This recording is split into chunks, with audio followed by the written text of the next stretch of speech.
ये जो विश्वास का एक हमारे अंदर बीजारोपण है, विश्वास जब बोध के केंद्र से आता है तो उसको श्रद्धा कहते हैं। वो बड़ी ऊंची बात होती है, बड़ी ऊंची बात। तो विश्वास भी दो तलों का होता है क्योंकि हमारे भीतर दो केंद्र होते हैं। अब उसको अंधविश्वास भी हम कई बार विश्वास की और पराकाष्ठा पर चले जाते हैं। जब डर के और अज्ञान के केंद्र से आता है तो उसको हम अंधविश्वास कह देते हैं या अंधभक्ति या अंधश्रद्धा कह देते हैं। वो बड़ी नीची बात होती है। ईश्वर में सहज भाव से विश्वास करना, ये जो विश्वास का एक हमारे अंदर बीजारोपण है, ये भी सामान्य तौर पर कहीं और नहीं मिलता है जो हमको। अब उसको अंधविश्वास भी हम कई बार विश्वास की और पराकाष्ठा पर चले जाते हैं, लेकिन फिर भी ये विश्वास सहज नहीं होता है। कहीं और पर बहुत समझाना पड़ता है, भगवान को नहीं समझ पाते हैं वो लोग। लेकिन हमारे यहाँ किसी बच्चे से पूछो भगवान होते हैं? हाँ, क्यों नहीं होते हैं? मानते हो? हाँ, बिल्कुल मानते हैं। जय श्री राम।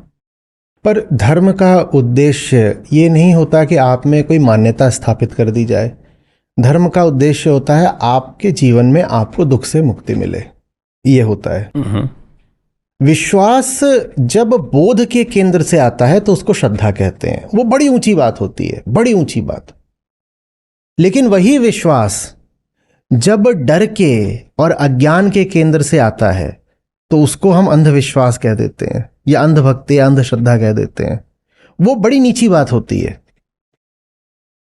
बड़ा बुरा लगता है मुझे कि मेरा प्यारा ये देश जो गलत तल का विश्वास है वहां फंसा हुआ है। हाँ, विश्वास हमें चाहिए, विश्वास हमें चाहिए, पर हमें बोध के केंद्र से विश्वास चाहिए। हमें सच्चाई में विश्वास चाहिए। विश्वास हमें करना है, पर किस पर विश्वास करें? अपनी ही बातों पर कि भाई मेरे गांव में 4 पीढ़ियों से ये बात मानी जाती है तो मैं भी विश्वास करता हूं।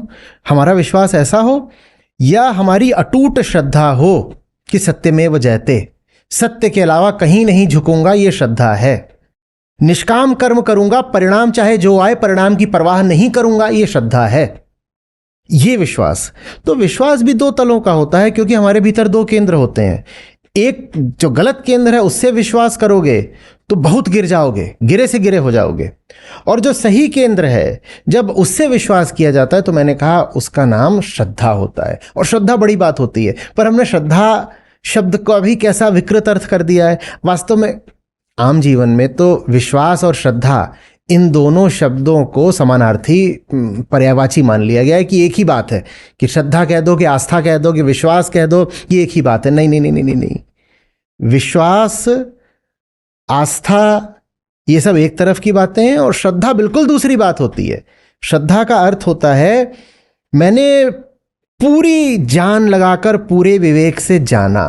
आपने बिल्कुल ठीक वर्ड रखा है, श्रद्धा। मुझे श्रद्धा शब्द का इस्तेमाल करना चाहिए था वहां पे। मैंने पूरी जान लगा करके जाना और जो जाना उसको जिया, अंजाम कृष्ण को समर्पित किया, ये श्रद्धा है। अब चाहे जो हो, मैं ये नहीं सोचूंगा मेरा भविष्य कैसा होगा, समाज क्या कहेगा, मुझे दुख मिलेगा कि सुख मिलेगा। सही काम करना है, सही जीवन जीना है, आगे जो होगा देखा जाएगा, हमें कोई परवाह नहीं है, ये श्रद्धा है। भारत को इस श्रद्धा की जरूरत है, पर इस श्रद्धा की जगह हमारे पास क्या है कि फलानी जगह है वहाँ चले जाओ और ऐसा मांग लो तो पुत्र रत्न की प्राप्ति हो जाएगी। भाई हमारे यहाँ ऐसी मान्यता चलती है। ये मान्यता, ये विश्वास, ये आस्था, ये श्रद्धा के सामने बड़े बौने शब्द हैं, पर हमने इनको ही ऊंचा बना डाला। हमने श्रद्धा शब्द को भी नीचे गिरा दिया। ये भारत के साथ ये पता नहीं क्या हो गया। ये वो भूमि है जहाँ से ऊंचा दर्शन उठा, और ये भूमि है जहाँ आज धर्म शब्द को बिल्कुल पाताल में डाल दिया गया है।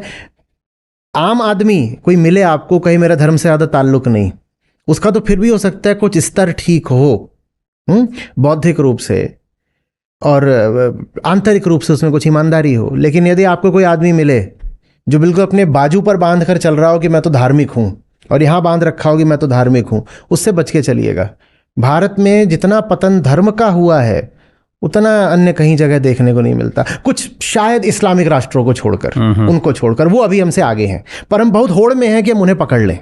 पर मेरे मन में फिर भी बार बार, मतलब मैं तो लिविंग एग्जाम्पल की बात करता हूँ कि आप मेरे सामने बैठे हैं, आप भारतीय विचारक हैं, भारतीय दार्शनिक हैं, आपने जो दर्शन को देखा समझा, यहाँ की पृष्ठभूमि से देखा समझा है। आपके समकक्ष कई और लोग हैं जिनको लोग बहुत युवा पसंद करते हैं और उनको भी खूब सुन रहे हैं, वो भी यहीं नर्चर हुए हैं और ये पीढ़ी दर पीढ़ी चलता रहा है। ऐसा कोई समय नहीं आया जब इस पर कोई विराम लगा हो कि कोई विचारक और दार्शनिक नहीं। तो आप भी तो इसी मिट्टी से निकल रहे हैं। हाँ, पर मेरी इस मिट्टी में जो पूरी श्रद्धा है वो इनके प्रति है। इस मिट्टी में और सब जो कारोबार चल रहा है, मैंने बड़ी मुझ पर अनुकंपा रही, उससे अपने आप को बचा कर रखा।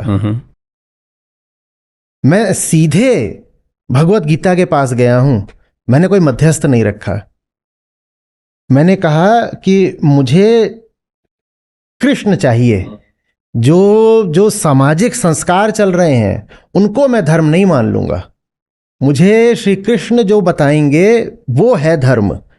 दुनिया जिस चीज को धर्म कह के चला रही है, मेरे देश में जिन बातों को धर्म कह करके व्यवहृत किया जा रहा है, मैं उनको नहीं धर्म मान लूंगा। धर्म की परिभाषा मैं जाकर के दार्शनिकों से लूंगा, ज्ञानियों से लूंगा, कृष्णों से लूंगा, कबीरों से लूंगा।